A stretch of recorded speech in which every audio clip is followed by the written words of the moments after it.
Hello friends, कैसे हैं आप सब। मैं सरिता मिश्रा आपके अपने ओम शिव शक्ति क्लासेस पर स्वागत करती हूँ। उम्मीद करती हूँ कि मेरे सभी भाभी शिक्षक भाई बहन खुश होंगे, प्रसन्न होंगे और बिल्कुल अब पूरे मन से अपनी तैयारी करने में जुटे हुए होंगे। तो फ्रेंड्स, जैसा कि आप सब जानते हैं कि यहाँ पर डेली क्लासेस रात्रि के 9 बजे रहती है। कितने बजे? रात्रि के 9 बजे डेली क्लासेस रहती है ना। तो सबसे पहले हम क्या जान लेते हैं, आज जान लेते हैं थोड़ा सा कि आप सबकी तैयारी कैसी चल रही है। सबसे पहले आप अपना बताइए, सभी लोग बताएं कि आपकी तैयारी अच्छी चल रही है। एमपी टेट वालों का जैसा भी 26 सितंबर से एग्जाम की डेट है ना, तो उनकी तैयारी कैसी चल रही है ना। बाकी यूपी टेट वालों की तैयारी कैसी, सभी लोग अपनी अपनी तैयारी बताएं। अच्छी चल रही है? मैथ्स, हिंदी, ईवीएस में कोई प्रॉब्लम तो नहीं हो रही ना आप लोगों को? अगर कोई प्रॉब्लम होती है तो सभी लोग बताइएगा, ठीक है। तो बिल्कुल कंटिन्यूटी बनाए रखिएगा एग्जाम को तहत रखते हुए, है ना। सीटेट वालों की तैयारी कैसी चल रही है? सभी की अच्छी चल रही है ना। चलिए, तो हम अपना सेशन स्टार्ट करते हैं फ्रेंड्स, है ना। अपनी तैयारी में बिल्कुल यहाँ पर लापरवाही मत कीजिएगा। चलिए, तो आपको मालूम है कि डेली क्लासेस यहाँ पर रहती है ना। संडे हो या मंडे, कोई भी डे हो, हम यहाँ पर डेली क्लासेस लेते हैं। तो सबसे पहले यहाँ पर देख लीजिए, आपको चैनल को सब्सक्राइब करना है। क्या करना है? सबसे पहले आपको चैनल को सब्सक्राइब करना है। दूसरा काम आपको क्या करना है? बेल आइकन प्रेस करना है ना। ये बेल दी हुई है, आपको बेल को प्रेस करना है, तभी आपको नोटिफिकेशन मिलेगा क्लासेस का कि मैम या सर की क्लास स्टार्ट हो चुकी है। आपको क्लास को लाइक करके जाना है सभी लोगों को, है ना। जितने फ्रेंड्स आज लाइव होंगे सभी लोगों को लाइक करके जाना, इतना ध्यान रखिएगा आप लोग, ठीक है। चलिए, आप लोग को लाइक करने में क्या कोई प्रॉब्लम होती है क्या? तो लाइक्स की संख्या तो कम ही रहती है, तो लाइक की संख्या कम ना रहे, है ना। चलिए, शेयर करना आपका दायित्व है, फिर भी आपको दायित्व भी अब बताना पड़ता है कि आपका दायित्व क्या है ना।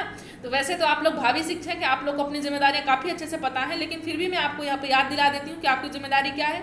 कि क्लास में आने से पहले आप जितने भी सोशल मीडिया का यूज करते हैं तो आप उन सब में शेयर करके आया करिए, है ना। तो ये काफ़ी अच्छी बात रहेगी। और वैसे भी आप सब इतना मैच्योर हो कि ये काम करना चाहिए। अगर आप भी कोई काम करने जाएंगे, खुद से सोचिए, अगर मेरे स्थान पे खुद को बैठा करके देखिए, अगर मैं कोई काम करने जाता हूँ तो क्या मैं अकेला कर लेता हूँ क्या? साथ में तो काम, हमारे देश में क्या है, एकता में भी एकता है हमारे देश में, है ना। तो उसी को तहत रखते अगर मैम ना भी कहती हैं तब भी आप लोग सोशल मीडिया में सभी में शेयर करके आया करिए। व्हाट्सएप, फेसबुक, इंस्टाग्राम, ट्विटर, जहाँ पर भी आप एक्टिव रहते हैं वहाँ पर आप सारी जगह में शेयर करके, जितना आपसे हो सकता है, जितने ग्रुप आप यूज करते हैं सभी में शेयर करके आए, ताकि शायद आपके द्वारा ही कुछ साथी जुड़ पाएं। अब खासकर एमपीटेड वालों के लिए तो काफ़ी गोल्डन चांस है, कुछ ही दिन बाकी है एग्जाम को, है ना। तो कोई लापरवाही बिल्कुल नहीं करेंगे, ये नहीं सोचेंगे एग्जाम की डेट पोस्टपोन होकर के आगे जा सकती है। आप लोग अपनी तैयारी 26 सितंबर के हिसाब से बिल्कुल बनाए रखें, ठीक है। चलिए, तो सभी लोग अपने दायित्वों को समझिए, आप लोग शेयर किया कीजिए, है ना। आप अपने सभी साथियों को जोड़ा कीजिए। चलिए, ये आपके चैनल की लिंक दी हुई है, ओम शिव शक्ति क्लासेस के टेलीग्राम की लिंक है ये, है ना। ये टेलीग्राम की लिंक है, यहाँ पर भी जाइए, आप ज्वाइन कर लीजिए। और ये आपको यूट्यूब की लिंक दी हुई है, चैनल की लिंक है ये वाली लिंक आपको क्लिक करोगे तो आपको चैनल की लिंक आपको डायरेक्ट चैनल पर ले जाएगा, ठीक। चलिए, कोई प्रॉब्लम होती है तो बिल्कुल मैसेज दीजिए कि मैम हम संपर्क नहीं कर पा रहे, ठीक। चलिए, हम बात कर लेते हैं अपने सेशन स्टार्ट करने से पहले मैं बता देती हूँ कि आज हम सीडीपी की प्रैक्टिस सेट करने वाले हैं। वैसे मेरे 8 से 10 प्रैक्टिस सेट सीडीपी की हो चुके हैं, ठीक है।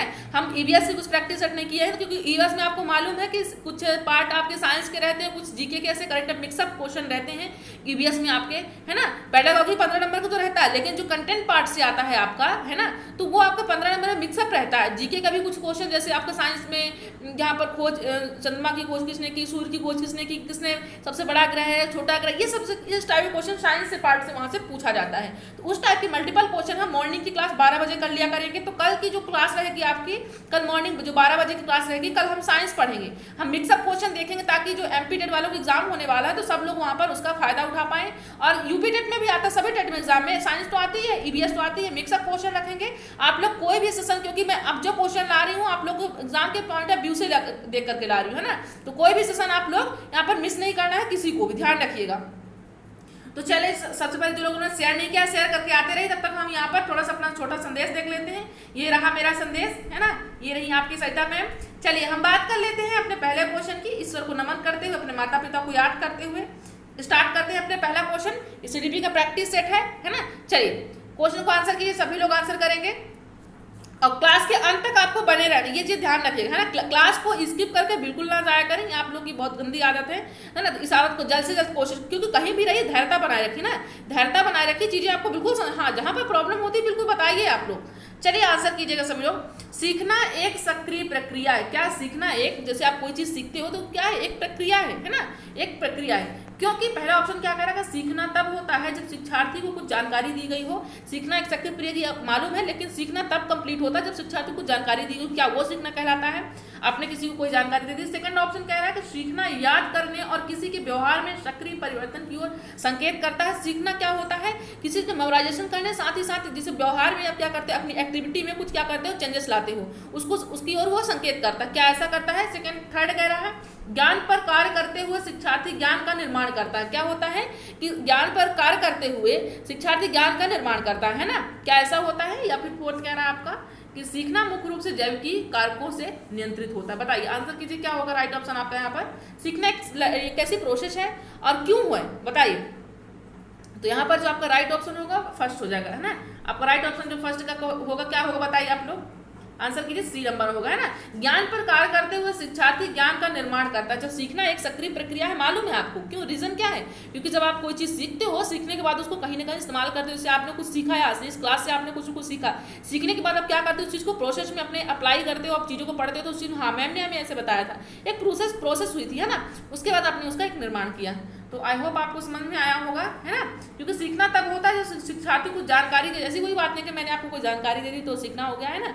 या फिर सीखना याद करने और किसी के व्यवहार का सक्रिय परिवर्तन की ओर संकेत करता है, ऐसा भी कुछ यहाँ पर नहीं है। चलिए हम बात कर लेते हैं अपने नेक्स्ट क्वेश्चन की, देखते हैं क्या कह रहा है नेक्स्ट क्वेश्चन।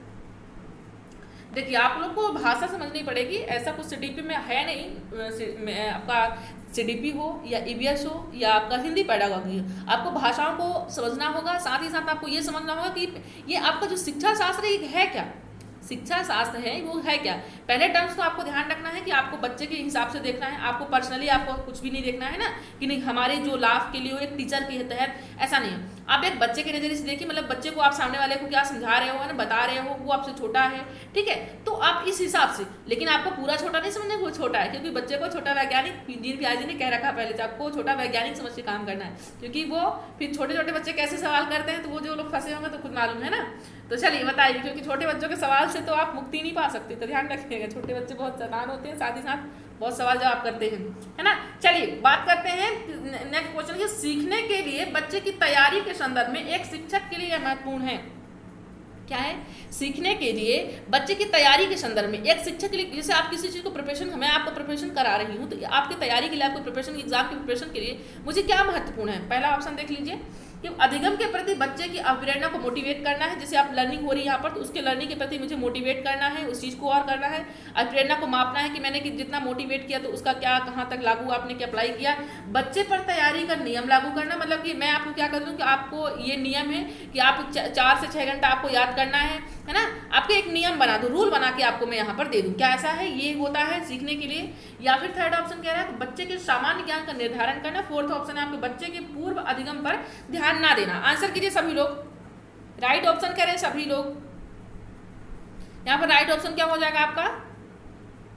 ऑप्शन नंबर यहाँ पर एक शिक्षक के लिए महत्वपूर्ण क्या है? सीखने के लिए बच्चे की तैयारी के संदर्भ में एक शिक्षक के लिए जो महत्वपूर्ण काम है वो क्या करे? पहला ऑप्शन आपका सही हो जाएगा, है ना।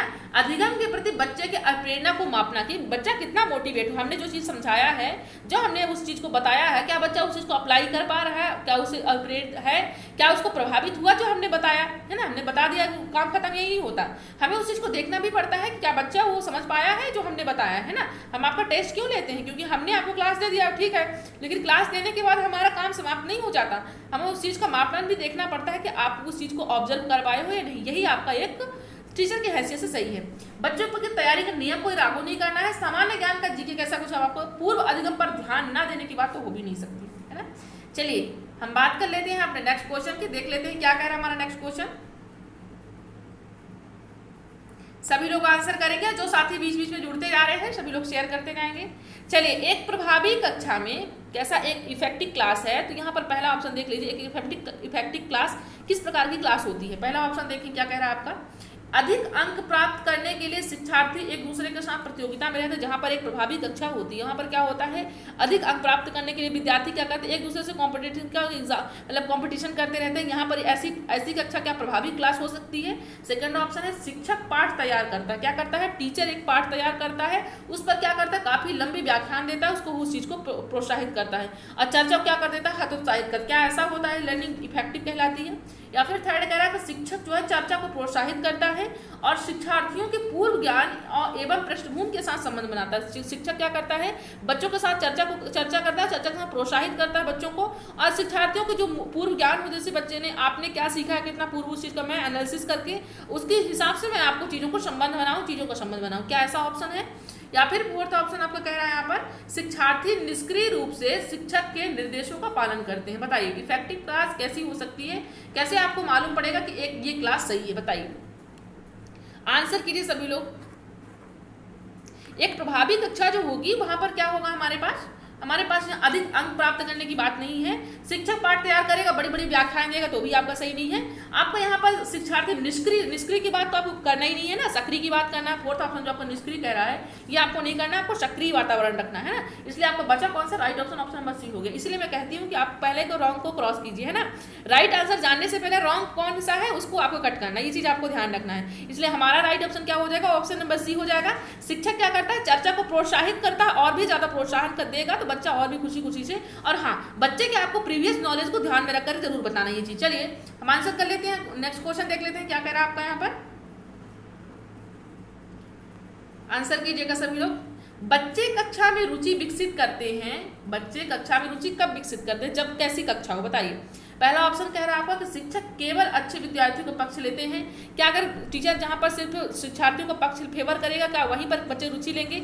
या फिर सेकंड ऑप्शन है आपका शिक्षक जो है प्रत्येक विद्यार्थी को भाग लेने के लिए प्रोत्साहित तथा प्रशंसा करता है। या फिर वह बड़ी कक्षाओं में अपने मित्रों के साथ बैठते हैं, वहां पर बच्चे रुचि लेते हैं। या फिर उन्हें गृह कार्य जहां नहीं मिलता, बताइए आंसर कीजिए सभी लोग। सभी फ्रेंड्स आंसर करें, क्या होगा राइट ऑप्शन आपका यहाँ पर, फास्ट आंसर करें तो हमारा राइट ऑप्शन जो हो जाएगा, क्योंकि केवल वर्ड है इसलिए आपको ये नेगेटिव टर्म्स हो जाएगा, है ना।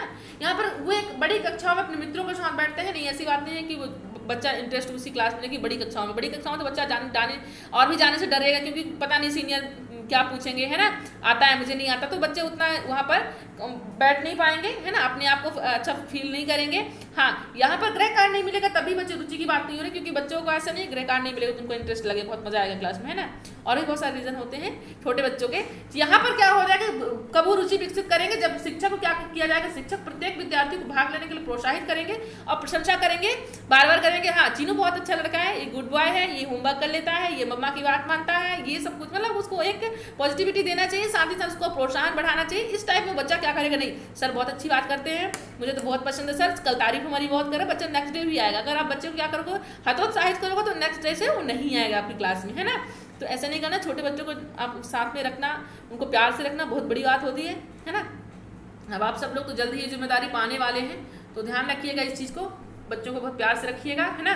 चलिए राइट ऑप्शन क्या हो जाएगा, ऑप्शन नंबर बी हो जाएगा। हम बात कर लेते हैं अपने नेक्स्ट क्वेश्चन की, देख लेते हैं क्या कह रहा है नेक्स्ट क्वेश्चन, बताइएगा।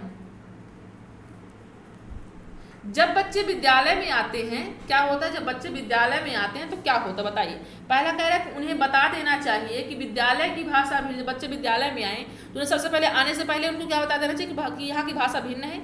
उन्हें अपनी मातृभाषा में बिल्कुल भी नहीं बोलना है, मतलब कि उनको भी बताना है कि विद्यालय की जो भाषा होती है वो अलग भाषा है और आपको अपनी मातृभाषा की बिल्कुल यूज नहीं करना है, इस तरह करना चाहिए। या फिर सेकंड ऑप्शन कह रहा है उनके अभिभावक को बताना चाहिए कि वे घर पर केवल विद्यालय की भाषा को ही इस्तेमाल करें। क्या ऐसा होगा कि उनके आप पेरेंट्स को बता दो कि बच्चा जो है विद्यालय की भाषा को ही सिर्फ घर पर भी इस्तेमाल करे और बाहर भी करे, क्या ऐसा सही है। या फिर उन्हें अपनी मातृभाषा में बोलने की अनुमति दी जानी चाहिए क्योंकि अभिव्यक्ति महत्वपूर्ण होती है, ये आपका थर्ड ऑप्शन कह रहा है। फिर आपका फोर्थ कह रहा है विद्यालय की भाषा में ना बोलने के लिए उन पर अर्थदंड लगाना चाहिए। नहीं, आपको ऐसा नहीं करना है, आपको पनिश नहीं करना है किसी भी बच्चे को, है ना। तो ये सही नहीं है। वैसे भी नहीं, घर में भी बच्चों को नहीं करना चाहिए। तो स्कूल की तो बहुत अच्छी बात है कि स्कूल में तो और भी नहीं करना चाहिए, है ना, क्योंकि आपका एनसीएफ 2005 के अनुसार आप गलत करेंगे बच्चे के साथ। तो आपको ऐसा किसी को भी नहीं करना, मार पिटाई नहीं करना है ना, प्यार से समझाइए। बिल्कुल सभी लोग, मैं आपको कितने प्यार से तो बोल रही हूँ, बार बार बोलूँ कि शेयर कीजिए, है ना। कोई यहाँ पर अर्थदंड नहीं लगाया जा रहा है ना, जबकि आपको मालूम है कि मैम को कोई प्रॉफिट नहीं है। मैम यहाँ पर फ्री क्लास दे रही है ना, जो भी कर रही है मैम, 2 क्लास दे रही, 3 क्लास जितनी दे रही, सब फ्री पर दे रही है ना। आपको सिर्फ किसके लिए कहती हूँ, आपको शेयर करने के लिए कहती हूँ, और कोई अर्थदंड नहीं लगा रही हूँ आप लोगों के ऊपर, है ना। इसलिए आई होप आप लोग कर रहे होंगे। ऑप्शन नंबर सी, आपको तो एक टारगेट खुद बनाना चाहिए, आपको मेरे बिना कहीं, क्योंकि अगर कोई आपके लिए कुछ करता है ना, वैसे तो इंसान, भगवान करे सभी को बनाए इस तरह, कोई किसी कर पाए, है ना, तो मौका मिला, बहुत अच्छी बात है। लेकिन अगर किसी का अपन कोई हमारा कोई करता है तो इसे लगता है कि हम इसे कितने अच्छे तरीके से और भी इसकी हेल्प कर पाए, है ना। तो सभी लोग करें तो अच्छा रहेगा, क्योंकि अगर यहाँ तक रह जाएगा कंटेंट तो फिर मेरे इतना मेहनत करने से कोई मतलब नहीं रहेगा। आप लोग सहयोग कीजिए तो अच्छा रहेगा। चलिए, निम्नलिखित में से कौन सा कथन शिक्षक की भूमिका का सबसे अच्छा वर्णन करता है। बहुत सारे साथी करते भी है, जो लोग नहीं करते तो कभी कभी सोचा करिए कि मैम इतनी मेहनत करती है तो क्या हम नहीं करके, क्या सही करते हैं या नहीं करते हैं। बट अपने आप में सोचिएगा, फिर मुझे बताइए कि हाँ, वैसे आपको खुद रियलाइज हो जाएगा। तो बताइए कि निम्नलिखित में से कौन सा कथन है जो शिक्षक की भूमिका के, शिक्षक की हैसियत से सबसे अच्छा वर्णन करता है। बताइए, शिक्षक के लिए जो लागू करता हो, बताइएगा। पहला ऑप्शन है आपका यहाँ पर, शिक्षक को मुख्य रूप से क्या करना है, शिक्षक को मुख्य रूप से पाठ्य पुस्तकों में दिए गए ज्ञान पर बल देना चाहिए। शिक्षक की भूमिका जो सबसे अच्छा वर्णन करता होगा, क्या करता है, शिक्षक को मुख्य रूप से पाठ्य पुस्तकों में दिए गए ज्ञान पर बल देना होता है, या फिर शिक्षक को अपने अभिलेखों का रखरखाव परिश्रम पूर्वक करना चाहिए, या फिर थर्ड ऑप्शन क्या कह रहा है यहाँ पर, थर्ड ऑप्शन है एक शिक्षक की समान अभिवृत्ति, क्या है, एक शिक्षक की समान बच्चों में सुरक्षा की भावना को बढ़ावा देने वाली होनी चाहिए, या फिर सामाजिक दुनिया के लिए तैयार करने हेतु तो शिक्षक को बच्चों में प्रतियोगिता को बढ़ावा देना चाहिए। मतलब कि आपको सामाजिक दुनिया को पहले से प्रिपेयर करने के लिए बच्चों को क्या करना चाहिए, उनमें कंपटीशन का वहाँ पर बढ़ावा दे देना चाहिए। बताइए, आंसर कीजिए सभी लोग, क्या होगा।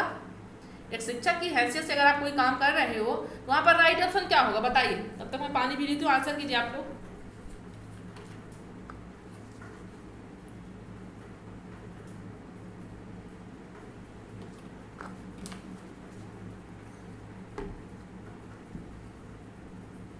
क्या होगा राइट ऑप्शन आपका यहाँ पर, ऑप्शन नंबर सी हो जाएगा, है ना।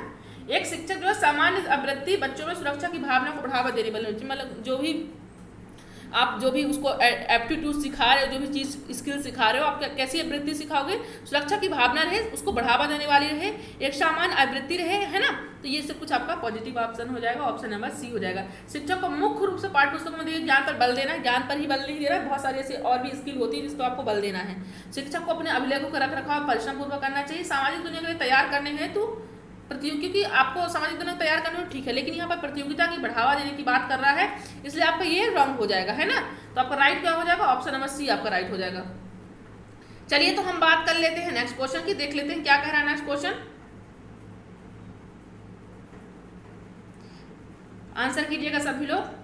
शिक्षक शिक्षार्थियों में क्या है, शिक्षक है शिक्षार्थियों में समस्या समाधान कौशल को बढ़ावा कैसे दे सकता है। शिक्षक जो है शिक्षार्थियों में समस्या प्रॉब्लम सॉल्विंग की जो स्किल है उसको कैसे प्रोग्रेसिव कर सकता है, बताइए। पहला ऑप्शन कह रहा है कि जैसे बच्चे क्या करें, ज़्यादा से ज़्यादा तार्किक सोचे, क्या हुआ, कैसे हुआ, क्यों हुआ, है ना। आपको किसी एक्टिविटी करानी पड़ेगी कि बच्चा इस चीज़ का वो आपकी जो प्रॉब्लम सॉल्विंग स्किल है वो बच्चे में डेवलप हो जाए। आपको ऐसे इसके लिए क्या करना पड़ेगा, क्या अपनाना पड़ेगा, बताइए। पहला ऑप्शन है अपने शिक्षण में चाक श्याम पट्ट का प्रयोग करके आप ऐसा काम कर सकते हो, या फिर यहाँ पर कह रहा है कि शिक्षार्थियों को विविध पदार्थ उपलब्ध करा करके तथा उन्हें अपनी सामग्री का अन्वेषण कराने के लिए प्रोत्साहन दे करके, या फिर उन्हें निरंतर अभ्यास प्रश्न देकर और अभ्यास पर बल दे करके। फोर्थ ऑप्शन कह रहा है कि अपने शिक्षार्थियों में अनुशासन को बढ़ावा देकर, बताइए। आंसर कीजिए सभी लोग आंसर करें, क्या होगा राइट ऑप्शन। एक टीचर जो है प्रॉब्लम सॉल्विंग के लिए स्किल डेवलपमेंट करने के लिए बच्चे को यहाँ पर क्या कर सकता है, बताइए। उसके लिए क्या करना पड़ेगा उसको राइट ऑप्शन जो हो जाएगा ऑप्शन नंबर बी हो जाएगा, है ना। शिक्षार्थियों को विविध पदार्थ उपलब्ध करा करके उन्हें अपनी सामग्री का अन्वेषण, यहाँ पर एक्सप्लोरेशन की बात की गई, किसकी बात की गई, एक्सप्लोरेशन अन्वेषण की बात की गई, खोजबीन की बात की गई, ह्यूरिस्टिक विधि की बात की गई है, इसलिए आपका यहाँ पर पॉजिटिव टर्म्स हो जाएगा, है ना। खोज करने की बात की गई है, ये आपको समस्या सॉल्विंग के लिए सबसे अच्छा तरीका है ना। चलिए, तो हम बात कर लेते हैं अपने नेक्स्ट क्वेश्चन की, देखते हैं क्या कह रहा है नेक्स्ट क्वेश्चन। थोड़ा मैं स्पीड कम करके पढ़ा रही हूँ क्योंकि आज थोड़ा स्वास्थ्य सही नहीं लग रहा है, इसलिए थोड़ा नॉर्मल पढ़ा रही हूँ। आप लोग परेशान मत होइएगा, है ना। और हाँ, आप लोगों को जैसे क्वेश्चन 30 क्वेश्चन मैं डेली सॉल्व करवाती हूँ। अगर आपको 30 नहीं चाहिए, 20 चाहिए तो बताइएगा, मैं क्लास छुट्टी कर दूंगी, ठीक है। चलिए अब नेक्स्ट से बताइएगा, जैसा आपको लगेगा। हाँ होगा सब आप लोग के हिसाब से, इतना ध्यान रखिएगा। और आज संस्कृत क्लास में बहुत सारे फ्रेंड जिन्होंने नाम लिखवाया था अपना संस्कृत क्लास के लिए, मैंने देखा है संस्कृत क्लास में संख्या कम थी। अगर आप लोगों की संख्या कम रहेगी तो संस्कृत क्लास बंद कर दी जाएगी, है ना। क्योंकि 5 से 6 लोगों के लिए क्लास, एक क्लास, आप खुद मालूम है कि एक टीचर अगर कोई क्लास बनाता है, एक क्लास बनाने से पहले उसके पास क्या क्या किस किस चीज़ की जरूरत पड़ती होगी उसको, है ना, तब आपके पास क्लास आती है। तो अगर सिर्फ 4 से 5 लोग क्लास को देखेंगे तो क्लास बनाने की कोई मतलब तो है नहीं, है ना। तो आप लोग बताइए तो हम क्लास बंद कर देंगे। अगर आप लोगों को क्लास नहीं चाहिए तो आप लोग खुद बताइए, क्योंकि नाम आप लोगों ने लिखवाया क्लास चाहिए, उसके बाद आप लोग का पता नहीं रहता। लाइव क्लास में आप लोगों को पता ही नहीं रहता कि आप लोग कहाँ रहते हो। मैं आप लोग के हिसाब से टाइमिंग रख दी हूँ 12 बजे, तो फिर आप लोग को तो क्लास अटेंड करना चाहिए ना। चलिए तो यहाँ पर आंसर कीजिए, क्या हो जाएगा। बच्चे सीखने के लिए स्वयं अपनी युक्तियाँ बना लेते हैं। क्या करते हैं बच्चे, जो उनको कुछ सीखना होता है तो स्वयं क्या करते हैं, अपना जो उनका खुद का मतलब कहना चाहिए कि जो अपने अपने अकॉर्डिंग उनको जो लगता है, जिस टाइप के उनको समस्या समाधान लगता है कि नहीं हमको इस हिसाब से रूल बना करके चलना चाहिए, तो इस संदर्भ में शिक्षक को क्या करना चाहिए। बच्चे सीखने के लिए अपने स्वयं युक्तियों का प्रयोग बना लेते हैं, युक्तियां बना लेते हैं। उसके लिए टीचर को क्या करना चाहिए। पहला ऑप्शन कह रहा है बच्चों की युक्तियों पर ध्यान न देकर अपनी बनाई पाठ योजना को पूरा करो। वैसे भी आपको संस्कृत क्लास सिर्फ हफ्ते में 2 दिन ही मिलेगी, है ना। आपको हफ्ते में सिर्फ 2 दिन क्लास मिलेगी संस्कृत की। अगर आप लोग नहीं अटेंड करेंगे तो उसमें भी आप लोग की जानेंगे, है ना। चलिए, तो बच्चों की युक्तियों पर ध्यान न देकर अपनी बनाई पाठ योजना को पूरा करना चाहिए, या फिर बच्चों की युक्तियों को समझना तथा उनके साथ उस पर चर्चा और संवाद स्थापित करना। बच्चों को ऐसा ना करने के लिए एक लंबा भाषण देना चाहिए, या फिर फोर्थ ऑप्शन कह रहा है कि पाठ्य पुस्तक में लिखित प्रक्रिया को कड़ाई से पालन करने के लिए बच्चों को प्रेरणा देना चाहिए। आंसर कीजिए। बच्चे सीखने के लिए स्वयं युक्तियों को बना लेते हैं, इस पर शिक्षक को क्या करना चाहिए बताइए। इस पर राइट ऑप्शन जो हो जाएगा ऑप्शन नंबर बी हो जाएगा, है ना। टीचर को क्या करना चाहिए, बच्चों की युक्तियों को समझना, मतलब क्या बच्चे कह रहे हैं, कहना क्या चाहते हैं, सोचना क्या सोच रहे हैं, क्या समझ रहे हैं, उनकी युक्तियों को समझिए आप, तथा उनकी जो युक्तियां हैं, जिनके प्लान हैं, उन पर भी चर्चा कीजिए, संवाद कीजिए और उस चीज को स्थापित कीजिए, ताकि बच्चे को भी लगे कि नहीं हाँ यहाँ पर हमको भी यहाँ पर महत्वपूर्ण बताया जा रहा है, सर हमारे ऊपर भी ध्यान रखते हैं, तो बच्चा खुशी मन से सब कुछ करेगा, है ना। तो बच्चे को भी इन्वॉल्व करके रखिए तो अच्छा रहेगा, क्योंकि यहाँ पर ध्यान ना देने की बात नहीं है, क्योंकि ध्यान नहीं दोगे तो बच्चा तो क्लास में अटेंड ही नहीं करेगा। यहाँ पर एक लंबा भाषण देकर के भी कुछ नहीं होने वाला है, इसलिए फोर्थ ऑप्शन भी आपका रॉन्ग हो जाएगा। राइट ऑप्शन जो हो जाएगा ऑप्शन नंबर बी, है ना। मैं आपको क्यों बता रही हूँ क्लास बंद कर दी जाए, क्योंकि आप सब लोग मेरी फैमिली हो, मैं अपनी फैमिली की तरह आप सबसे प्रेम स्नेह रखती हूँ, है ना। आप लोग को समझाती हूँ कि ये समय अच्छा है, सब आप लोग रिवीजन कीजिए। अगर आप लोग क्लास अटेंड नहीं करो, क्योंकि मेरे लिए क्या आसान होता है एक 2 क्लास देना, आप लोग खुद सोचिए मेरे लिए क्या आसान होता होगा 2 क्लास लेना। मैं भी तो अपना टाइम दे रही हूँ ना आप सबको, तो आसान नहीं होता कोई भी काम करने में, है ना। लेकिन आप मुश्किल तब नहीं लगता जब आप लोग साथ में होते हैं, पर अगर आप लोग को साथ नहीं होता है तो मेरे वो काम करने से मुझे उतना मनोबल नहीं मिलता, है ना। हम कार्य करते हैं लेकिन हमें उतना मनोबल नहीं मिलता, तो फिर अच्छा नहीं रहता, है ना। तो अगर आप लोग को संस्कृत क्लास आगे जारी रखना है तो आप लोग लाइव क्लास में ज़्यादा से ज़्यादा सभी लोग जुड़ा करिए, है ना। वैसे भी हफ्ते में सिर्फ 2 दिन ही रहेगी, मंडे ट्यूजडे थी, अब तो क्लास खत्म हो गई, अब नेक्स्ट हफ्ते में आएगी, है ना। तो जितनी भी क्लास मिलती है उसको आप एंजॉय कीजिए। कल आपका साइंस प्लस ईवीएस रहेगा 12 बजे दिन में, तो सभी लोग अटेंड किया कीजिए। चलिए, इनमें से कौन सा कारक क्या है, इनमें से कौन सा कारक सीखने में अति महत्वपूर्ण भूमिका निभाता है बताइए, आंसर कीजिए। इनमें से कौन सा ऐसा कारक होता है जो सीखने में अति महत्वपूर्ण भूमिका निभाता है। पहला देख लीजिए, केवल आनुवांशिक बनावट होता है या भौतिक आधारभूत संरचना होता है, सामाजिक संदर्भ तथा संवेग, या फिर परिपक्वता तथा शारीरिक छवि होता है। क्या होता है बताइए, जो सीखने में बहुत ज्यादा महत्वपूर्ण भूमिका अपना निभाता है, बताइए आंसर कीजिए। सभी लोग आंसर करें, क्या होगा राइट ऑप्शन आपका। तो राइट ऑप्शन नंबर सी हो जाएगा, है ना। सामाजिक संदर्भ तथा संवेग हो जाएगा, ऑप्शन नंबर सी आपका राइट हो जाएगा। चलिए हम बात कर लेते हैं अपने नेक्स्ट क्वेश्चन की। क्या कह रहा है आपका नेक्स्ट क्वेश्चन। किसी शिक्षक के लिए क्या है यहाँ पर,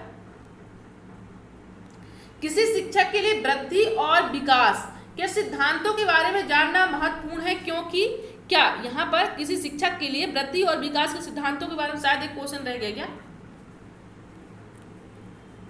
हाँ ये क्वेश्चन रह गया था। चलिए, प्रारंभिक बाल्यावस्था ये क्या है, प्रारंभिक बाल्यावस्था है, इस अवधि की ओर संकेत करती है। क्या, जो प्रारंभिक बाल्यावस्था होती है वो किस अवधि की ओर संकेत करती है? 2 से 8 वर्ष तक, या फिर 6 से 12 वर्ष तक, या फिर जन्म से 5 वर्ष तक, या जन्म से 8 वर्ष तक। बताइए आंसर क्या होगा इसका, राइट आंसर कीजिए।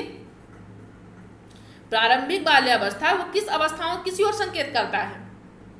पता है आपको बाल्यावस्था की जो एज होती है वो आपको मालूम है कि 2 से 12 वर्ष होती है ना, 2 से 12 वर्ष मानी जाती है। तो यहाँ पर जो हो जाएगा, तो क्योंकि आपको मालूम है एक अवस्था की 2 प्रकार होते हैं, एक पूर्व होता है, पूर्व बाल्यावस्था होता है, दूसरा क्या होता है, उत्तर बाल्यावस्था होता है। कौन सा? उत्तर बाल्यावस्था, है ना। तो यहाँ कौन सा पूछ रखा है? प्रारंभिक बाल्यावस्था पूछ रखा है ना। कौन सा? प्रारंभिक बाल्यावस्था। तो कौन सा हो जाएगा बताइए यहाँ पर, क्योंकि 6 यहाँ से तो ये पूरा 12 तक तो टोटल होता ही है। यहाँ पर राइट ऑप्शन जो होगा ऑप्शन नंबर फर्स्ट हो जाएगा, 2 से 8 वर्ष हो जाएगा, है ना। तो आई होप आपको समझ में आया होगा। चलिए हम बात कर लेते हैं अपने नेक्स्ट क्वेश्चन की, देखते हैं क्या कह रहा है नेक्स्ट क्वेश्चन।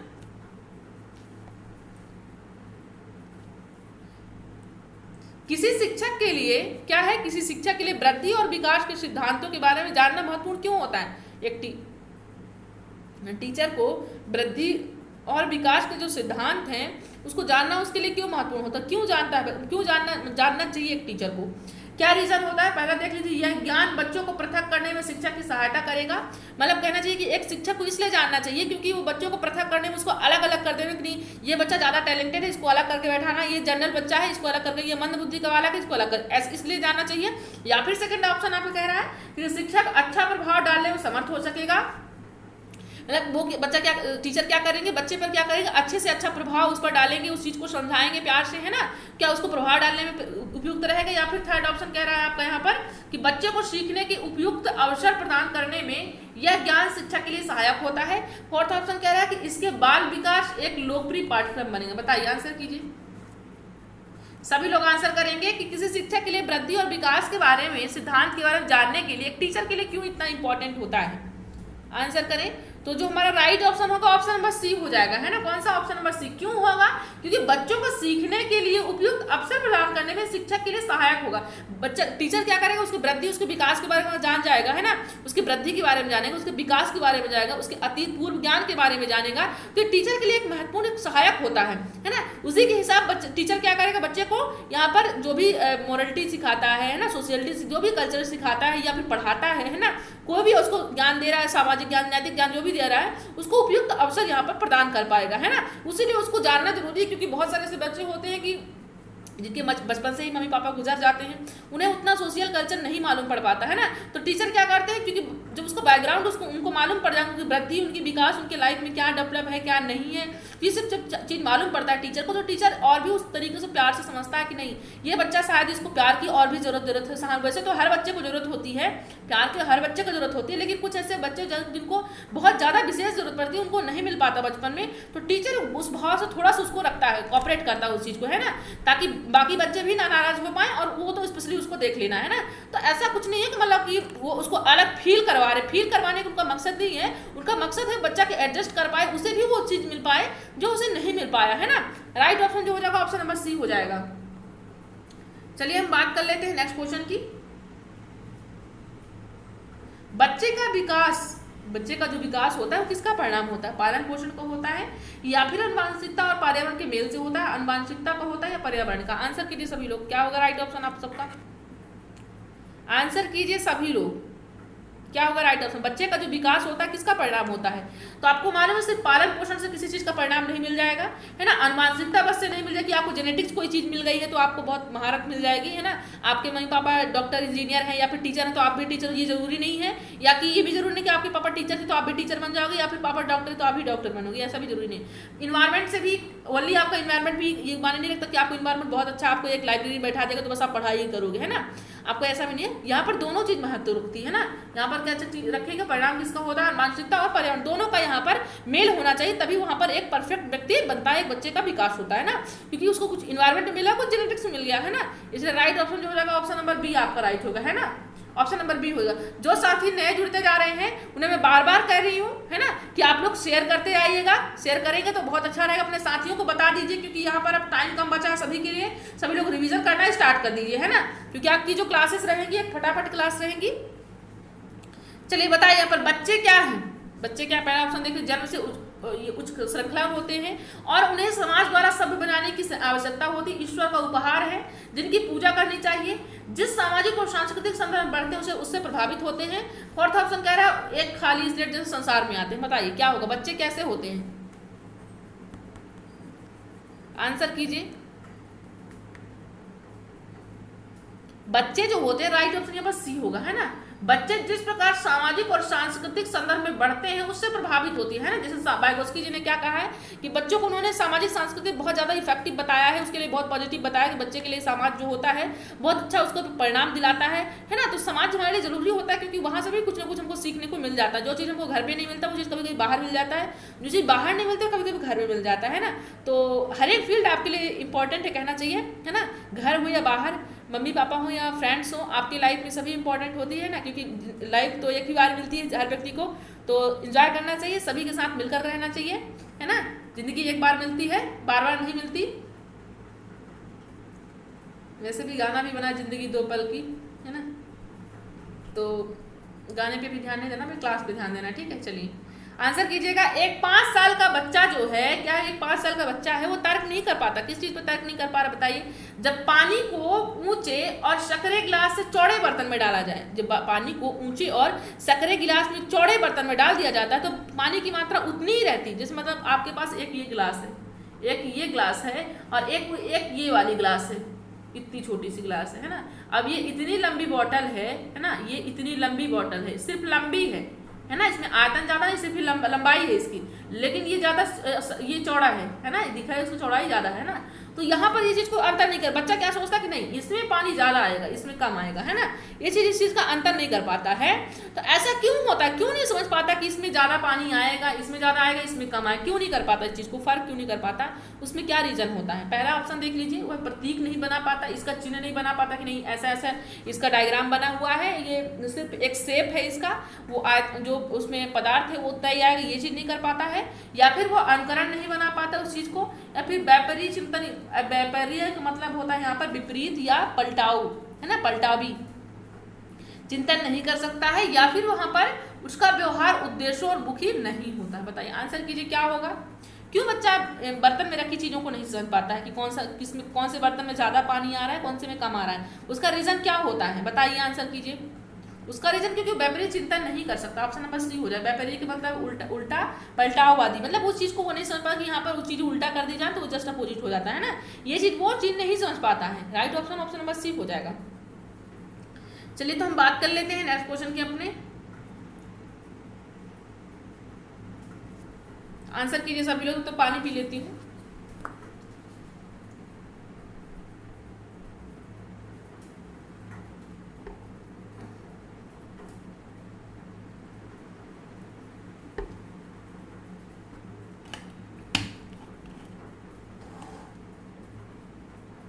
आंसर कीजिएगा। एक बच्चा, एक साइकिल में जाते हुए कोई बच्चा अपनी बहन से कहता है कि तेज चलाओ, हम वहां जल्दी पहुंच जाएंगे। यह वह समझ प्रदर्शित कर रहा है, किस समझ से वो कह रहा है कि दीदी आप जल्दी चलाइए साइकिल को, हम जल्दी वहां पर पहुंच जाएंगे। प्रतीकात्मक विचार उसके जो अंदर है, थॉट है, किस टाइप के आते हैं, यहाँ पर सिंबॉलिक टाइप के आते हैं, इगोसेंट्रिक पे बात के आते हैं, कार्य कारण पे आते हैं, व्यापारी चिंतन पे आते हैं। बताइए कौन से चिंतन के कारण बच्चा इस टाइप की सेंटेंस को बोल रहा है कि दीदी जल्दी चलाइए, हम वहां पर तेज चलाइए तो हम वहां जल्दी पहुंच जाएंगे। उसके पास कौन सा विचार है बच्चे के पास, बताइए क्यों कह रहा है। तो यो कौन से कारण, कार्य कारण के कारण, कौन से कारण कार्य मतलब कार्य ही ऐसा, मतलब कि तुम ऐसा कार्य करोगे तो जल्दी वहां चीज पहुंच जाओगे, है ना। और यहाँ पर राइट ऑप्शन नंबर सी हो जाएगा, है ना, कि जल्दी चलाओगे तो हम पहुंच जाएंगे, वो उसका कार्य कारण है उसका, है ना, वही कारण है कि जो पहुंचना उसका जल्दी है। चलिए हम बात कर लेते हैं नेक्स्ट क्वेश्चन की। संतुलन बनाए रखने के लिए स्कीमाओं को समायोजित करने, हटाने और नए स्कीमा बनाने की प्रक्रिया को कहा जाता है। मतलब कि जो आपके पास जो बैलेंस बना हुआ, आपने कोई चीज़ को बैलेंस बनाया, स्कीमा में उसको फील्ड की स्कीम को समायोजित किया, एडजस्टमेंट किया है, आपने उस चीज़ को क्या किया, पहले जो चीज़ आपके पास थी उस चीज़ को आपने समझ करके खूब अच्छे से रखा था आपने, है ना।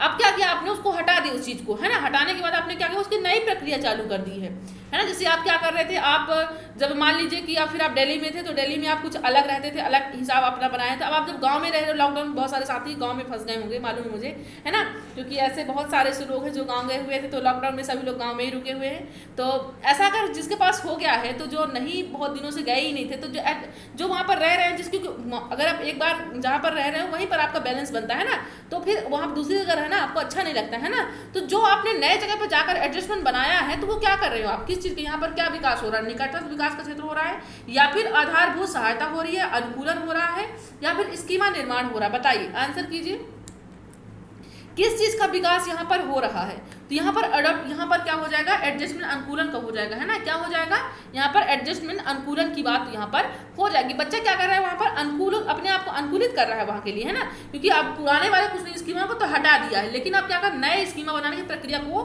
जाहिर कर रहा है, इसलिए क्या हो जाएगा, अनुकूलन के तहत वो काम करेगा। देखिए अब यहाँ पर जैसे ये क्या है, निकटतम विकास का क्षेत्र, ये ZPD क्या होता है, ये ZPD क्या होता है बताइए। जैसे आपको कोई हेल्प मिल रही है, तो मान लीजिए कि आपको कहीं जाना है, या फिर दिल्ली जाना है, दिल्ली से आपको क्या जाना है, कहाँ पर जाना है, आप मान लीजिए दिल्ली से आपको घर आना है, आपको, है ना, आपको दिल्ली से घर आना है। अब घर आना है तो आप दिल्ली से आ रहे, तो रास्ते में ही गाड़ी आपकी, बाइक आपकी खराब हो गई, है ना। अब गाड़ी खराब हो गई तो रास्ते से आपको कहीं ना कहीं अब घर तो जाना है, आपको ये मालूम है। अब आपकी बाइक खराब हो चुकी है, गाड़ी खराब हो चुकी है, तो आपको किसी से मदद लोगे, आप हेल्प लोगे ना, तो आप हेल्प से आप क्या पहुंचे, घर पहुंच गए। यहाँ पर आपकी गाड़ी खराब हो गई थी, है ना, या आपकी यहाँ पर रास्ता है, यहाँ पर गाड़ी खराब हो गई, अब आपको यहाँ से घर जाना है, तो आपको किसी ने हेल्प दी, यहाँ से इस रास्ते से यहाँ पर आपको हेल्प मिल रही है घर जाने तक, तो जो आपको बीच में मिल रहा है वो क्या हो रहा है, ZPD हो रहा है ना। आपको जो हेल्प मिल रही है वो क्या हो रहा है, आपको ZPD मिल रही है, ध्यान रखिएगा इस चीज को, ठीक। चलिए, तो यहाँ पर क्या हो जाएगा आपका आधारभूत, आपका यहाँ पर अनुकूलन, राइट ऑप्शन नंबर C हो जाएगा, है ना। स्कीमा एक आपका सेटअप है, माइंड सेटअप है, प्लानिंग है, स्कीम है, वो आपका स्कीमा हो जाएगा, है ना। चलिए अब बताइए, यहाँ पर निजी भाषा शब्दावली का प्रयोग पहली बार ... द्वारा किया गया था। पहली जो निजी भाषा होती है, जैसे आपकी कोई पर्सनल, बचपन में हम जब अपन होते हैं तो आप हम क्या करते हैं, अपनी भाषा से जो बातचीत करते हैं वो किसी को नहीं बताते हैं ना, कि आप जब हम लोग भी छोटे छोटे थे तो क्या कर खेलते थे ना, साथ में जब खेलते थे, खेलने के बाद क्या करते थे, नहीं मम्मा को नहीं बताना, ये बात नहीं बताना है मम्मा को, है ना। तो जो हम लोग ने पहली बार जो यूज किया था जिन शब्दों को, तो ये कौन, निजी भाषा की बात कौन करता है बताइए। निजी भाषा शब्दावली का प्रयोग पहली बार ... के द्वारा किया, किसके द्वारा किया गया था, कोहलबर्ग जी द्वारा, वाइगोत्स्की जी, एरिक्सन के द्वारा, पियाजे जी के द्वारा। बताइए, एक ही शब्द को दो मनोवैज्ञानिकों ने अलग अलग नाम दिया है ना। निजी भाषा को क्या कौन कहा है, किस शब्दावली कौन बताया है निजी भाषा को, वाइगोत्स्की जी ने कहा है ना। क्या कहा है ये यहाँ पर वाइगोत्स्की जी क्या कहते हैं, बच्चे जब स्वयं से बात करते हैं तो उसको निजी भाषा कहते हैं ना। अब इसी निजी भाषा को पियाजे जी क्या बोलते हैं, अहम केंद्रिता बोलते हैं, क्या बोलते हैं, इगोसेंट्रिक बोलते हैं। मतलब जब बच्चा खुद से बातें करे तो उसको क्या कहते हैं, इगोसेंट्रिक, है ना। एक ही शब्द दोनों लोग को अलग अलग कहा, ध्यान दीजिए, क्वेश्चन यहाँ से बनता है, जब निजी भाषा की बात आएगी तो निजी भाषा किसने कहा है, बच्चे जब स्वयं से बात करते हैं उस शब्दावली क्या कहा है, निजी भाषा, है ना। व्यक्ति केंद्रित भी कहा उस चीज को, है ना। और इसी भाषा को व्यक्ति केंद्रित को ही किसने, पियाजे जी ने क्या कहा है, इगोसेंट्रिक यानी अहम केंद्रिता का है। राइट हुआ बात। चलिए, तो राइट ऑप्शन यहाँ का हो जाएगा, ऑप्शन नंबर B हो जाएगा। हम बात कर लेते हैं नेक्स्ट क्वेश्चन की, देख लेते हैं क्या कह रहे हैं नेक्स्ट क्वेश्चन। अब बताइए, फिर वाइगोत्स्की आ गई, वाइगोत्स्की जी पीछा नहीं छोड़ते। चलिए बताइए, वाइगोत्स्की के अनुसार बच्चे अपने समवयस्कों के साथ डट करके बहुत कुछ सीखते हैं। बताइए, मारपीट के साथ, अनुकरण के साथ, अंतः क्रिया के साथ, प्रतियोगिता के साथ। ये तो बहुत आसान सा क्वेश्चन है, बहुत बार रिपीट हो चुके हैं। बताइए, सभी के राइट होने चाहिए, है ना, रॉन्ग नहीं होने चाहिए किसी के भी। बताएं, आंसर करें। तो वाइगोत्स्की के अनुसार क्या होते हैं, अंतः क्रिया सीखते हैं ना। Right option option number C हो जाएगा। चलिए हम बात कर लेते हैं अपने नेक्स्ट क्वेश्चन की। अब किसी दिन मैं आप लोग का ऐसा टेस्ट रखने वाली हूँ, सिर्फ आप लोग आंसर करोगे, है ना। मैं सिर्फ देखूंगी आप लोग कितने क्वेश्चन आ रहे हैं, बस देख रही हूँ कि शायद ये ऑप्शन मिल जाए, है ना। तो आप लोग सिर्फ आंसर करोगे, आप लोग ही अपना ऑब्जर्व करोगे, आपको ऑप्शन भी मिलेगा वहां पर, है ना, कि आपका राइट है रॉन्ग है, आपको खुद वो ऑप्शन ही बताएगा, ठीक। चलिए देखते हैं क्या कह रहा क्वेश्चन। लेकिन इन सब चीज़ों के लिए आप सबका सहयोग चाहिए होता है, पर आप लोग की संख्या देख करके तो फिर चलिए देख लेते हैं क्वेश्चन क्या कह रहा है कि यदि एक शिक्षक का यह विचार है, क्या है, एक शिक्षक का एक विचार है कि लड़कियों को भिन्न प्रकार की शिक्षा देने की आवश्यकता है। ये कौन सी बात हुई कि शिक्षक ये सोचते हैं कि नहीं गर्ल्स को अलग चाहिए, बॉयज़ को अलग चाहिए, जो बेहतर पत्नी और माँ बनने में उसकी मदद कर सके। मतलब एक लड़कियों की इसीलिए शिक्षा की जरूरत आवश्यकता होती है कि जो बेहतर पत्नी और माँ बन सके, इसके लिए होना चाहिए। तो इस प्रकार का जो विचार टीचर जी अपने मन में ला रहे हैं या मैम जी ला रही हैं, तो वो किस प्रकार का विचार वो ला रहे हैं बताइए। पहला ऑप्शन क्या कह रहा है क्या क्वेश्चन ये कह रहा है कि यदि कोई शिक्षक अपने विचार मन में ये लाता है कि लड़कियों को पढ़ाना इसलिए जरूरी होता है क्योंकि वो किसी की माँ बनती हैं, किसी की पत्नी बनती हैं, इसलिए उनको पढ़ना उनके लिए जरूरी होता है। तो ये जो विचार ला रहे हैं टीचर जी, तो कौन सा विचार ला रहे हैं? पहला ऑप्शन देख लीजिए कि लड़कियों के प्रति सामाजिक अभिवृत्ति को चुनौती दे रहे हैं, तो ये कर रहे हैं टीचर जी। या फिर यह प्रदर्शित करता है कि शिक्षक जो है सामाजिक दृष्टिकोण को परिवर्तित नहीं कर सकते और ना ही करने की कोशिश करते हैं। या फिर थर्ड कलर लड़कियों के लिए लाभकारी है और समाज द्वारा दी गई भूमिकाओं को बेहतर तरीके से निष्पादित करने में उनकी मदद करेगा। ये जो टीचर जिस विचार को ला रहे हैं अपने मन में, तो या फिर इसलिए सही हो सकता है। फोर्थ ऑप्शन कह रहा है लिंग पूर्वाग्रह को बढ़ावा देता है और लड़की की क्षमताओं को सीमित करता है। बताइए, आंसर कीजिए। तो आपका जो इस टाइप में कुछ, क्योंकि आपको मालूम है जेंडर से क्वेश्चन बहुत ज्यादा बनते हैं ना, क्या बनते हैं, जेंडर से बहुत ज्यादा क्वेश्चन बनते हैं। तो ये एक क्वेश्चन, 1 से 2 क्वेश्चन हर टेट एग्जाम में बनता है। तो ध्यान रखिएगा, जब किसी चीज को बढ़ावा किसी एक पक्ष को दिया जाता है तो वहां पर क्या होता है, वहां पर लिंग पूर्वाग्रह को बढ़ावा दिया जा रहा है ना। किसी पे एक पक्ष पर अगर फोकस किया जा रहा है, लड़का हो या लड़की पर फोकस किया जा रहा है, तो वहां पर क्या होता है, वहां पर लिंग पूर्वाग्रह हो रहा है। ध्यान रखिए क्या हो रहा है, वहां पर बाइस जेंडर की बात हो रही है, लिंग पूर्वाग्रह को बढ़ावा दिया जा रहा है, क्योंकि लड़कियों की क्षमता को सीमित कर दिया जा रहा है ना। क्योंकि इसलिए किया जा रहा है, लड़कियों को इसलिए पढ़ाया जा रहा है क्योंकि किसी की पत्नी किसी की माँ, ऐसा थोड़ी है, वो भी तो एक इंसान है ना। पत्नी किसी की पत्नी बनने से, किसी की माँ बनने से, एक वो पहले इंसान है ना। और इंसान कॉमन है, सभी है, लड़के भी हैं लड़कियां भी हैं। तो सबसे पहले तो इंसानियत के नाते भी इसको पढ़ना चाहिए है ना। ये तो नहीं है बस एक, अगर ये नहीं बने, जो नहीं बन सकते, तो ये जो शादी नहीं करते, जिनके बच्चे नहीं है, तो वो पढ़ नहीं सकते, ऐसा तो है नहीं। चलिए, संसार में हर टाइप लोग हैं, तो सभी शिक्षा लेना जरूरी है सभी के लिए, है ना। बताइए यहाँ पर मूल्यांकन का जो केंद्र बिंदु होता है, मूल्यांकन क्या है, केंद्र बिंदु, फोकस होना चाहिए, किस पर होना चाहिए, जो आप असेसमेंट होता है उसका जो मेन बिंदु होना चाहिए, केंद्र बिंदु, उस पर किस पर फोकस होना चाहिए। बच्चों में प्रतियोगिता को बढ़ाने के लिए अध्यापक कार्य घटाना, अधिगम को आगे बढ़ाना, बच्चों का वर्गीकरण। जो असेसमेंट करते हैं उसका जो मेन एम होना चाहिए, उसका फोकस होना चाहिए, किस पर होना चाहिए, बताइए आप लोग।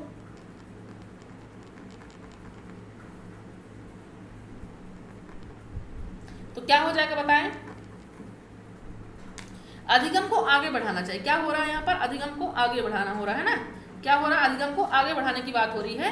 कि मतलब कि जब असेसमेंट हम करते हैं तो क्या होता है, वहां पर हम क्या प्रतियोगिता के लिए असेसमेंट थोड़ी ना करते हैं हम, है ना। या फिर अध्यापक कार्य घटाने के लिए भी असेसमेंट नहीं करते हम, बच्चों का क्लासिफिकेशन भी करने के लिए नहीं करते हम। किस लिए करते हैं कि अधिगम को हम आगे बढ़ा पाएं, कि बच्चे ने क्या सीखा है और जो नहीं सीखा उस चीज को उसको बताएं, और जो सीख चुका है उसमें आगे बढ़े, प्रोग्रेस करें, है ना।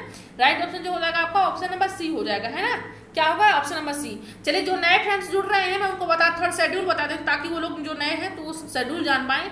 दिन के 12 बजे डेली क्लास रहती है। अब जो ये मंडे से क्लास होगी दिन के 12 बजे, अभी तक हमारी संस्कृत चलती थी, है ना, मंडे ट्यूजडे संस्कृत चलती थी। अब जो अगले संडे आएगा उसमें मंडे ट्यूजडे क्या रहेगा आपका, यहाँ पर आपका हिंदी रहेगा। क्या रहेगा, हिंदी क्लास रहेगी। मंडे ट्यूजडे को आपको हिंदी रहेगी, है ना। अब जो ये नेक्स्ट मंडे आएगा उसमें हमारा क्या रहेगा, पहला सब्जेक्ट 12 बजे की क्लास में क्या रहेगा, हिंदी रहेगी, है ना। तो 2 दिन हिंदी रहेगी, फिर 2 दिन साइंस रहेगा, फिर आपका यह फ्राइडे सैटरडे आपकी संस्कृत सबसे लास्ट में की जाएगी, ध्यान रखिएगा, है ना। चलिए, तो मंडे से आपकी क्या रहेगी, 12 बजे हिंदी रहेगी। अभी तो कल तो आपकी साइंस क्लास है ना, 12 बजे science class, science plus CBS की रहेगी, और शाम को रात्रि के 9 बजे सभी टेट एग्जाम की क्लास रहती है ना। तो चैनल को सब्सक्राइब जरूर कर लीजिए, तभी आपको क्लासेस का नोटिफिकेशन मिलेगा, है ना। क्योंकि अब पर्सनल नहीं जाता है मोबाइल में, है ना, पर्सनल मैसेज नहीं। हाँ, अगर आप लोग ग्रुप में ऐड होना है तो आप लोग भी बता दीजिए, मैसेज दे दीजिए, नाम दे दीजिएगा, तो ग्रुप में मैं आप लोग को ऐड कर दूंगी, है ना। क्योंकि अभी ग्रुप बनाई हूँ, उसमें जो ग्रुप में जो साथी नहीं जुड़ पाए हैं, तो कुछ को तो मैंने ऐड कर दिया है, जो लोग नहीं ऐड हो पाए हैं वो लोग मुझे अपना नंबर दे देंगे, है ना, तो मैं ग्रुप में ऐड कर दूंगी, ठीक। चलिए, बताइए, यहाँ हमें चाहिए कि विशेष आवश्यकताओं वाले बच्चों को क्या चाहिए, हमें चाहिए कि जो विशेष आवश्यकता वाले बच्चे हैं उनके लिए क्या करना चाहिए, कोई शिक्षा नहीं दी जाए, या फिर केवल व्यावसायिक शिक्षा दी जाए। थर्ड है, अलग करके भिन्न विद्यालय में रखें, या फिर फोर्थ है, विशेष व्यवस्था वाले नियमित ढांचा में शामिल करें। हमें विशेष आवश्यकताओं वाले बच्चों को, जिनको ज़्यादा नीड होती है, जिनकी आवश्यकताओं ज़्यादा के लिए, क्योंकि कभी कभी होता क्या है कि जैसे जो लोग बैकग्राउंड उनका सही नहीं रह पाता, नहीं मिल पाता, उनको शिक्षा उतनी अच्छे से नहीं मिल पाती है, तो उनको ज़्यादा विशेष जरूरत पड़ती है। तो उनके लिए हमें क्या करना चाहिए, क्या कोई शिक्षा ही नहीं देनी चाहिए उनको, जैसे जिनका बैकग्राउंड सही नहीं है, तो अगर उन बच्चे क्लास में आते हैं तो क्या उनको कोई शिक्षा नहीं देनी चाहिए, या फिर उन्हें केवल व्यावसायिक शिक्षा देनी चाहिए, फिर अलग करके भिन्न विद्यालय में रख देना चाहिए, या फिर विशेष व्यवस्था वाले नियमित ढांचों में शामिल करना चाहिए। आंसर कीजिए सभी लोग, क्या होगा राइट ऑप्शन आपका यहाँ पर, बताएं सभी लोग। यहाँ का जो राइट ऑप्शन होगा वो क्या होगा आपका ऑप्शन नंबर डी हो जाएगा, है ना। क्या करना चाहिए, विशेष आवश्यकता वाले बच्चों को विशेष व्यवस्था वाले नियमित ढांचों में शामिल करना चाहिए। क्या करना चाहिए, विशेष व्यवस्था वाले नियमित ढांचों में शामिल कर देना चाहिए। किसको, जो विशेष आवश्यकता वाले बच्चे होते हैं उनको विशेष व्यवस्था वाले नियमित ढांचों में उनको शामिल करके रखना चाहिए, है ना। चलिए तो हम बात कर लेते हैं नेक्स्ट क्वेश्चन की, देख लेते हैं क्या करें नेक्स्ट क्वेश्चन। आंसर कीजिएगा सभी लोग। अपनी कक्षा में विविधता को संभालने के लिए शिक्षक को क्या है यहाँ पर अपनी कक्षा में विविधता को संभालने के लिए शिक्षक को क्या करना चाहिए, बताइए। पहला ऑप्शन है कि शिक्षार्थियों के सामाजिक संदर्भ का सम्मान नहीं करना चाहिए, या फिर बच्चों की शारीरिक छवि के आधार पर उन्हें जांचना चाहिए। थर्ड है शिक्षार्थियों के सामाजिक और थर्ड क्या है, शिक्षार्थियों के सामाजिक और सांस्कृतिक संदर्भों के प्रति संवेदनशील होने की आवश्यकता है। फोर्थ ऑप्शन कह रहा है यहाँ पर समान अनुदेशन देने और व्यक्तिगत भिन्नताओं पर ध्यान देने की आवश्यकता होती है। बताइए, अपनी कक्षा में विविधता को संभालने के लिए एक शिक्षक को क्या करना चाहिए, आंसर करें। सभी लोग आंसर करें, क्या होगा, विविधता को संभालने के लिए शिक्षक को क्या करना चाहिए। राइट ऑप्शन जो हो जाएगा हमारा ऑप्शन नंबर सी हो जाएगा, है ना। क्या हो जाएगा, ऑप्शन नंबर सी आपका राइट होगा। क्या कह रहा है सी आपका, शिक्षार्थियों के सामाजिक और सांस्कृतिक संदर्भों के प्रति संवेदनशील होने की आवश्यकता है। विविधता को संभालने के लिए शिक्षक को क्या करना चाहिए, शिक्षक को सामाजिक और सांस्कृतिक संदर्भों के प्रति संवेदनशील थोड़ा होना चाहिए, उस चीज को आवश्यकता है ना। उसके लिए क्या होना चाहिए, संदर्भों के प्रति संवेदनशील होने की आवश्यकता। बच्चों की शारीरिक छवि के आधार पर उन्हें जांचना ये सही नहीं है। शिक्षार्थियों के सामाजिक संदर्भ का सम्मान नहीं करना चाहिए, ऐसा भी नहीं है ना। उनके जो सामाजिक, उनके जिस समाज से वो आते हैं उन सबका उनका आदर करना चाहिए, सम्मान करना चाहिए उनका।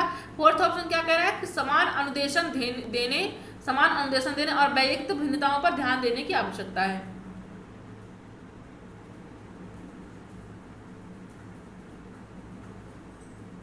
राइट ऑप्शन हो जाएगा ऑप्शन नंबर सी हो जाएगा, है ना। चलिए हम बात कर लेते हैं नेक्स्ट क्वेश्चन की। अधिगम निर्योग्यता वाले, क्या है यहाँ पर, अधिगम निर्योग्यता वाले बच्चे, आंसर कीजिएगा। अधिगम निर्योग्यता वाले बच्चों की पहचान आप कैसे करेंगे, वृद्धि परीक्षण करके, उनकी शारीरिक बनावट देख करके, उसके लिखने की नोटबुक को देख करके, यह देख करके वो दूसरों से कितना लड़ते हैं। अधिगम निर्योग्यता, अधिगम का मतलब लर्निंग में जो आप डिसेबिलिटी हो रही है उसकी पहचान आप कैसे करेंगे, वृद्धि परीक्षण करके, बुद्धि का परीक्षण करेंगे, उसकी शारीरिक बनावट देखेंगे, या फिर उसके लिखने की नोटबुक को देखेंगे, या फिर यह देख करके वो दूसरों बच्चों से कितना लड़ते हैं। बताइए किस एंगल को आप देख करके ये पहचान कर पाएंगे कि बच्चा क्या है, यहाँ पर लर्निंग डिसेबिलिटी उसको परेशान है, उस चीज का है उसके पास प्रॉब्लम है। बताइए, आंसर कीजिए। क्या राइट ऑप्शन जो हो जाएगा वो क्या होगा, ऑप्शन नंबर सी हो जाएगा, है ना। ऑप्शन नंबर सी आपका राइट होगा। क्यों होगा, क्योंकि उसके लिखने की नोटबुक को देख करके, जैसे आप यहाँ पर ऐसा तो कोई बात है नहीं कि यहाँ पर डिस्ग्राफिया पूछ रखा है, कि यहाँ पर डिसलेक्सिया पूछ रखा है, या डिस्कैलकुलिया क्या पूछ रखा है, ऐसे आप यहाँ पर पूछ क्या रखा है, जो लर्निंग डिसेबिलिटी है तो कौन सा है यहाँ पर। तो क्योंकि लर्निंग डिसेबिलिटी आपको मालूम है कि लिखने की नोटबुक को लिखने से संबंधित होता है डिस्ग्राफिया, है ना। डिस्ग्राफिया यहाँ पर लिखने की बात कर रहा है, मतलब यहाँ पर वो नोटबुक को देख करके बात हो रहा है, मतलब कि यहाँ पर लिखने की बातचीत हो रही है ना। किसकी बात हो रही है, लिखने की बात हो रही है, इसलिए राइट ऑप्शन जो हो जाएगा ऑप्शन नंबर सी। क्योंकि बुद्धि का परीक्षण करेंगे तो यहाँ पर तो कोई लर्निंग डिसेबिलिटी की बात हो नहीं रही है। उसकी शारीरिक बनावट को देख करके भी आप नहीं कह सकते हो कि यहाँ पर वो दुबला है, पतला, इसलिए उसके पास डिसेबिलिटी है, लिख नहीं पा रहा, पढ़ नहीं पा रहा है। या फिर आप यह देख करके भी नहीं कह सकते दूसरे बच्चे से कितना वो लड़ते हैं, तो उसको कह दो, लड़ना तो हर एक बच्चे करते हैं, छोटे बच्चे सभी करते हैं, तो आप उनको ये तो नहीं कह सकते हो कि लर्निंग डिसेबिलिटी है उसके पास, है ना। राइट ऑप्शन क्या हो जाएगा, डिस्ग्राफिया। यहाँ पर क्योंकि उसको लिखने की नोटबुक को देख करके बताया जा रहा है ना। राइट ऑप्शन क्या होगा, ऑप्शन नंबर सी हो जाएगा। चलिए तो हम बात कर लेते हैं अपने नेक्स्ट क्वेश्चन की, देखते हैं क्या कर रहा है नेक्स्ट क्वेश्चन। आंसर कीजिएगा। किसी सृजनशील बच्चे में क्या है, किसी सृजनशील बच्चे में निम्नलिखित विशेषता होती है। कोई एक क्रिएटिव बच्चा होता है तो उनमें कौन सी विशेषता होती है, बताइएगा, आंसर कीजिएगा सभी लोग।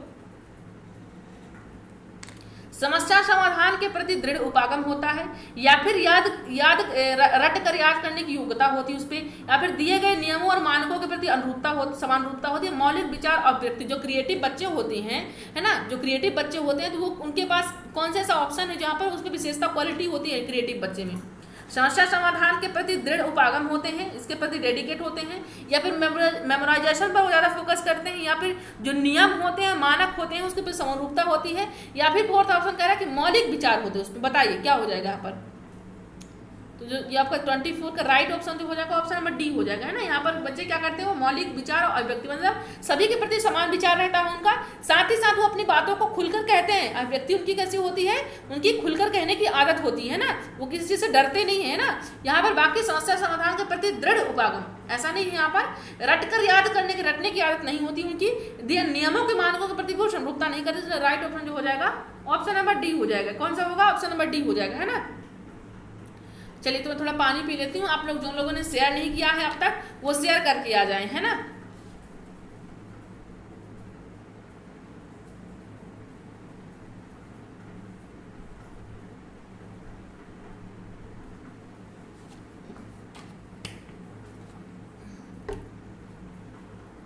चलिए हम बात कर लेते हैं नेक्स्ट क्वेश्चन की, देखते हैं क्या कह रहा है नेक्स्ट क्वेश्चन आपका।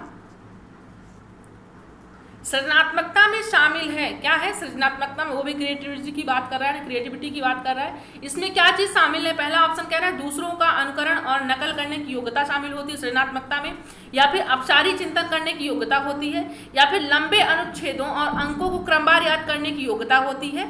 फोर्थ ऑप्शन कह रहा है कि अभिसारी चिंतन करने की योग्यता होती है। जो क्रिएटिव बच्चे होते हैं उनमें कैसी योग्यता होती है, बताइए। क्वेश्चन बहुत ज्यादा बनता है, बताइए आप लोग, ये क्वेश्चन बहुत ज्यादा बनता है, बना हुआ क्वेश्चन ही है, बताइए। जो क्रिएटिव बच्चे होते हैं उनमें क्या होती है, अपसारी चिंतन होती है, अभिसारी नहीं होती, अपसारी होती है ना, डाइवर्जेंट थिंकिंग होती है ना।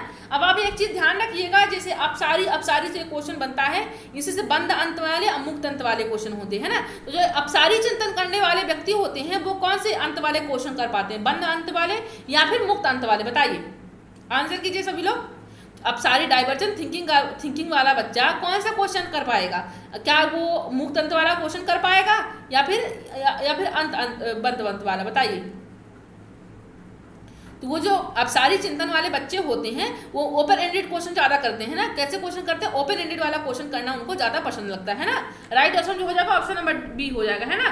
क्या हो जाएगा, ऑप्शन नंबर बी हो जाएगा। अब ये जान लीजिए ओपन एंडेड क्वेश्चन और क्लोज एंडेड क्वेश्चन में डिफरेंस क्या होता है ना। जैसे आपको क्या मिला, आपको यहाँ पर आपको एक कोई क्वेश्चन दे दिया जाता है ना। मान लीजिए कोई एक क्वेश्चन है जो आपको एक पक्ष ले जाता है, क्या करता है, एक पक्ष ले जाता है ना।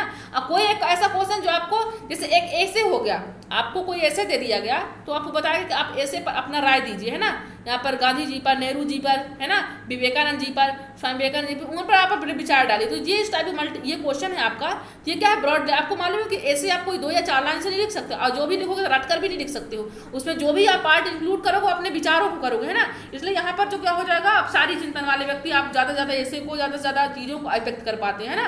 और बाकी जो क्लोज एंडेड क्वेश्चन होते हैं वो कैसे होते हैं, वो अभिसारी चिंतन की योग्यता वाले करते हैं। ठीक, तो आई होप आपको समझ आया होगा, है ना। राइट ऑप्शन क्या हो जाएगा, ऑप्शन नंबर बी हो जाएगा। चलिए तो हम बात कर लेते हैं अपने नेक्स्ट क्वेश्चन की। आंसर कीजिएगा सभी लोग। जब विकास के, क्या कह रहा है क्वेश्चन, जब विकास के किसी क्षेत्र विशेष में बच्चे की क्षमता कम हो, कोई ऐसा क्या है विशेष किसी क्षेत्र में, है ना, डेवलपमेंट के किसी भी एरिया में विशेष बच्चे की क्षमता कम है, किसी भी क्षेत्र विशेष में बच्चे की क्षमता कम, मतलब ऐसा तो नहीं कि जैसे हमारा उद्देश्य जो सर्वांगीण विकास है तो बच्चा भी सर्वांगीण विकास हो, बच्चे में हर शारीरिक भी हो, उसका मानसिक भी हो, बौद्धिक भी हो, नैतिक भी हो, सामाजिक हो, हर बच्चे में सारी क्वालिटी हो, ऐसा नहीं हो सकता। हर एक व्यक्ति में कुछ ना कुछ कमी जरूर होती है ना। अगर कमी ना हो तो वो इंसान ही ना हो, है ना। ये तो ईश्वर भी कहते हैं कि हर व्यक्ति कुछ ना कुछ गलतियां करता है, हर किसी में थोड़ा बहुत कमी होती है। चलिए तो यहाँ पर किसी क्षेत्र विशेष में अगर बच्चे की क्षमता कम है तो वहाँ पर उसके लिए क्या होना चाहिए, वह उसके सर्वांगीण विकास को प्रभावित नहीं करता है। जो मतलब कि कहना चाहिए जो भी उसके पास एक कमी है, वो जो कमी है आपको सर्वांगीण विकास में प्रभावित नहीं करेगी, या फिर इसका अर्थ विकास के किसी क्षेत्र में कोई विलंबित नहीं करता है, या फिर विकास के सभी क्षेत्र में इसका प्रभाव पड़ता है, या फिर उसका बच्चे पर कोई प्रभाव नहीं पड़ता। बताइए, आंसर कीजिए क्या होगा।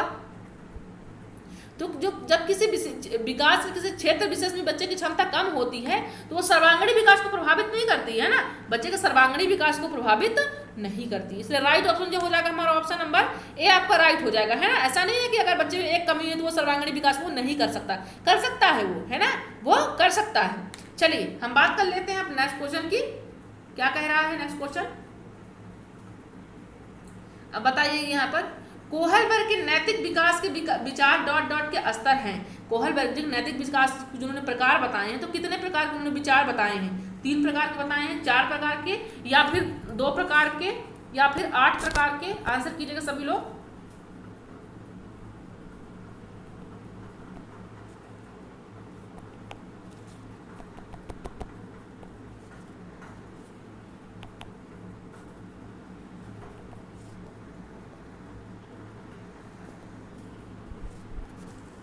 कोहलबर्ग के नैतिक विकास के विचार के स्तर हैं, बताइए। यहाँ पर 3 हैं, 4 हैं, 2 हैं, 8 हैं। आंसर कीजिए सभी लोग। क्या होगा राइट ऑप्शन आपका? यहाँ पर थोड़ा ये प्रॉब्लम आ गई थी, कोई बात नहीं, चलिए आंसर कीजिएगा।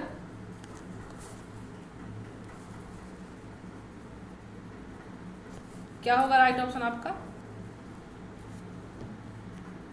कोहलबर्ग के नैतिक विकास के विचार के स्तर हैं, क्या हैं, कितने हैं बताइए। यहाँ पर कोहलबर्ग के जो स्तर है वो 3 है। कितने हैं? यहाँ पर 3 है। कौन कौन से हैं? यहाँ पर उन्होंने कितने प्रकार बताए हैं? यहाँ अपने विकास के उन्होंने बताया 3 प्रकार बताया। कौन कौन से बताया? प्री कन्वेंशियल, कन्वेंशियल और पोस्ट कन्वेंशियल, 3 प्रकार के उन्होंने। पूर्व परंपरागत बताया है, पहला कौन सा बताया? पूर्व परंपरागत, और दूसरा परंपरागत, है ना, दूसरा परंपरागत, तीसरा पश्च परंपरागत। 3 प्रकार उन्होंने नैतिक विकास के बताए हैं। तो तीनों प्रकार उन्होंने अच्छा डिटेल में बताया। पहला उन्होंने बताया कि बच्चे क्या करते हैं, बच्चे कुछ काम डर से करते हैं, फिर कुछ काम में उनको यह लगता है कि नहीं हम अच्छा काम करें। जो पहला उन्होंने बताया है पूर्व वाले में, जिन्होंने 2 प्रकार बताए। पहला दंड की बात उन्होंने बताई कि जो बच्चा काम करता है वो दंड के डर के कारण से करता है ना, कि यहाँ पर पिटाई होगी हमारी, ऐसा काम हमको करना चाहिए। दूसरे में वो करते हैं कि मतलब कि बच्चा ये कहता है कि हमको मम्मी पापा हमारे अच्छा कहेंगे, इसलिए हम अच्छा काम करना है। फिर दूसरे में जो दूसरा यहाँ पर परंपरागत, ये तो पूर्व परंपरागत 2 टाइप हो गए। फिर 2 टाइप परंपरागत के भी, फिर 2 टाइप पश्च के भी हैं। तो यहाँ पर परंपरागत में भी बच्चा क्या करता है, चीज़ों को थोड़ा बहुत समझने लगता है ना, क्या सही और क्या गलत है। और जो आपका पश्च आता है वो तो काफ़ी टैलेंटेड हो जाता है, काफ़ी समझदार हो जाता है, उसमें उसको सोशल और सामाजिक की सारी भावनाएं उसको मालूम पड़ जाती है ना। राइट ऑप्शन जो हो जाएगा यहाँ पर ऑप्शन नंबर ए आपका सही हो जाएगा, है ना। कोहलबर्ग की थ्योरी हमने पढ़ रखी है, अगर जिन लोगों ने नहीं देखा है वो जाकर के क्लास को देख सकते हैं, है ना। चलिए हम बात कर लेते हैं अपने नेक्स्ट क्वेश्चन की। शिक्षार्थी केंद्रित उपागम वह है, क्या है यहाँ पर? शिक्षार्थी केंद्रित उपागम वह है जिसमें क्या होता है? पहला ऑप्शन है शिक्षार्थियों को उनकी प्रतिक्रियाओं के लिए पुरस्कार और दंड दिया जाता है, या फिर शिक्षक तथ्यों को याद करने पर बल देता है, या फिर थर्ड करा शिक्षकों के मार्गदर्शन के साथ शिक्षार्थियों को अपनी स्वयं की समझ का निर्माण करने के लिए उत्तरदायी बनाया जाता है। फोर्थ ऑप्शन कह रहा है कि शिक्षार्थी स्वयं सीखने के लिए स्वतंत्र है। बताइए आंसर कीजिएगा। शिक्षार्थी केंद्रित उपागम वह होते हैं, मतलब कि यहाँ पर विद्यार्थी या शिक्षार्थी का मतलब बाल केंद्रित है ना। तो यहाँ पर केंद्रित जो उपागम है तो कौन से हैं यहाँ पर? बताइए आंसर कीजिए। क्या होगा राइट ऑप्शन?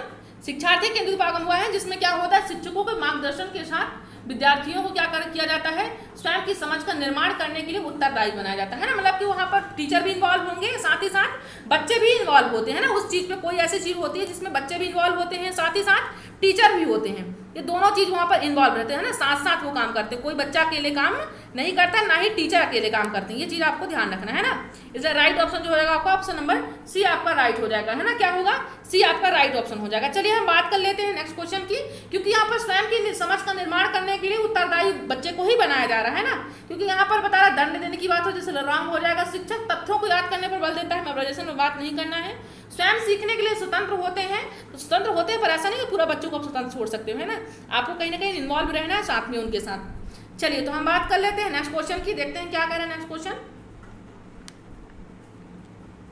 आंसर कीजिएगा सभी लोग। बुद्धि में शामिल है, क्या है? बुद्धि में शामिल है, जो आपकी इंटेलिजेंसी होती है उसमें कौन कौन सी चीजें शामिल होती है, इंक्लूड होती है, बताइए। पहला ऑप्शन कह रहा है समस्याओं के नवीन मौलिक उत्तर देने के लिए एक व्यक्ति की क्षमता होती है बुद्धि में, या फिर सेकंड ऑप्शन कह रहा है किसी प्रश्न विशेष का एक ही उत्तर देने की योग्यता होती है बुद्धि में। थर्ड ऑप्शन कह रहा है योग्यताओं का समूह जो व्यक्ति को सीखने में मदद करता है, ये कह रहा है। या फिर फोर्थ ऑप्शन कह रहा है आपका अनुभव के परिणाम स्वरूप व्यवहार में क्या होता है, अस्थायी परिवर्तन जो बुद्धि में शामिल होता है वो क्या होता है, बताइए। बुद्धि में क्या चीज शामिल होती है? तो वो क्या होती है यहाँ पर समस्याओं के नवीन मौलिक उत्तर देने के लिए एक व्यक्ति की क्षमता होती है, बताइए। आंसर कीजिए। समस्याओं के नवीन मौलिक उत्तर देने के लिए एक व्यक्ति की क्षमता बुद्धि होती है, या फिर किसी प्रश्न विशेष का एक ही उत्तर, क्योंकि आपको एक ही उत्तर बुद्धि नहीं देती, आपको ये मालूम है ना। मौलिक उत्तर बस देने के लिए ये भी काम नहीं कि सिर्फ मौलिक उत्तर देती है और कोई काम नहीं करती है। या फिर यहाँ पर अनुभव के परिणाम स्वरूप व्यवहार में अस्थायी परिवर्तन है, क्या यही बस होता है? तो यहाँ का जो राइट ऑप्शन हो जाएगा ऑप्शन नंबर सी हो जाएगा, क्योंकि योग्यताओं का एक समूह होता है ना। इसमें बहुत सारी बुद्धि जो मल्टीपल यहाँ पर इंटेलिजेंसी होती है हर एक व्यक्ति पर, है ना। एक प्रकार की बुद्धि नहीं होती, हर एक बुद्धि व्यक्ति की होती है। जो व्यक्ति को सीखने में जो योग्यताओं का एक समूह होता है, जो व्यक्ति को क्या करता है, सीखने में मदद करता है। बुद्धि जो होती है एक समूह होती है बुद्धि की, है ना। गार्डनर जी ने बताया बुद्धि का बहुकारक सिद्धांत बताया, यहाँ पर अलग अलग प्रकारों को जो बताया, तो बुद्धि को सीखने में क्या करते हैं, ये सब मदद करते हैं। चलिए हम बात कर लेते हैं अपने नेक्स्ट क्वेश्चन की। नेक्स्ट एंड लास्ट क्वेश्चन है हमारा, यहाँ पर सभी लोग आंसर करेंगे। चलिए बताइए, एक बच्चे की भाषा के विकास में क्या है, एक बच्चे की भाषा के विकास में दूसरों के साथ संप्रेषण क्या करना है, दूसरों के साथ संप्रेषण एक महत्वपूर्ण कारक है। यह कथन किसका है? एक बच्चे की क्या है, भाषा का विकास में दूसरों के साथ संप्रेषण एक महत्वपूर्ण कारक, मतलब कहना चाहिए कि आपके विकास, कोई एक बच्चा है जिसका भाषा विकास है, दूसरों के साथ संप्रेषण करता है, बातचीत करता है, वो उसके लिए एक महत्वपूर्ण कारक है। तो यह कथन किसने कहा है? बेंडूरा जी ने कहा है, या फिर वाइगोत्स्की जी ने कहा है, कोहलबर्ग जी ने कहा, फ्रॉइड जी ने कहा? बताइए आंसर कीजिए सभी लोग, कौन कहा है इस तरह की बात कि बच्चे की भाषा विकास जो होती है दूसरे के साथ संप्रेषण बातचीत करने में ही ज्यादा विकास होता है बच्चे का विकास। तो यहाँ पर राइट ऑप्शन जो हो जाएगा ऑप्शन नंबर बी हो जाएगा। क्या हो जाएगा? ऑप्शन नंबर वाइगोत्स्की जी हो जाए। क्यों हो जाएगा? क्योंकि आपको अच्छे से मालूम है कि जब बात संप्रेषण की आती है, बातचीत दूसरों से आती है, समाज की आती है ना, कि संप्रेषण की एक क्या होती है, एक महत्वपूर्ण भूमिका होती है लोगों के साथ बैठने उठने में, है ना, विचारों को दूसरों के साथ बातचीत करने में। तो ये बात कौन करते हैं? ये समाज की बात कौन कर, दूसरों की बात कौन करते हैं? वाइगोत्स्की जी करते हैं। कौन करता है? वाइगोत्स्की जी करते हैं ना। इनका पासवर्ड क्या है? समाज, सोशल कल्चर, है ना। राइट ऑप्शन जो हो जाएगा ऑप्शन नंबर बी हो जाएगा। तो फ्रेंड्स आज के लिए इतना ही क्वेश्चन था, है ना। आज के लिए बस इतना ही क्वेश्चन था। ये मेरा फेसबुक पेज है, देख लीजिए, CTET and estate with Sarita ma'am से है, यहाँ पर विथ सरिता मैम है। ये मेरा पर्सनल व्हाट्सएप नंबर है, कोई प्रॉब्लम है इसे मैसेज कर सकते हो। क्लास डेली अटेंड कीजिए और कल दोपहर 12 बजे की क्लास कोई भी मिस नहीं करेगा, क्योंकि कल की जो क्लास होने वाली है साइंस प्लस ईवीएस का क्वेश्चन होने वाला है। तो कोई भी साथी सेशन को छोड़ेंगे नहीं, है ना। चलिए हम बात कर लेते हैं। तो आज बस इतना ही बात करते हैं, ठीक है। आज के लिए इतना ही क्लास था, इतना ही क्वेश्चन था। तो आशा करती हूँ आपको अच्छा लगा होगा। जो भी फीडबैक होगा आप कमेंट बॉक्स में दे सकते हैं। सभी फ्रेंड्स दिया करें, डेली दिया करें, उससे हमको मोटिवेशन मिलता है काम करने में, है ना। चलिए तो आज के लिए बस इतना ही। जय हिंद, जय भारत।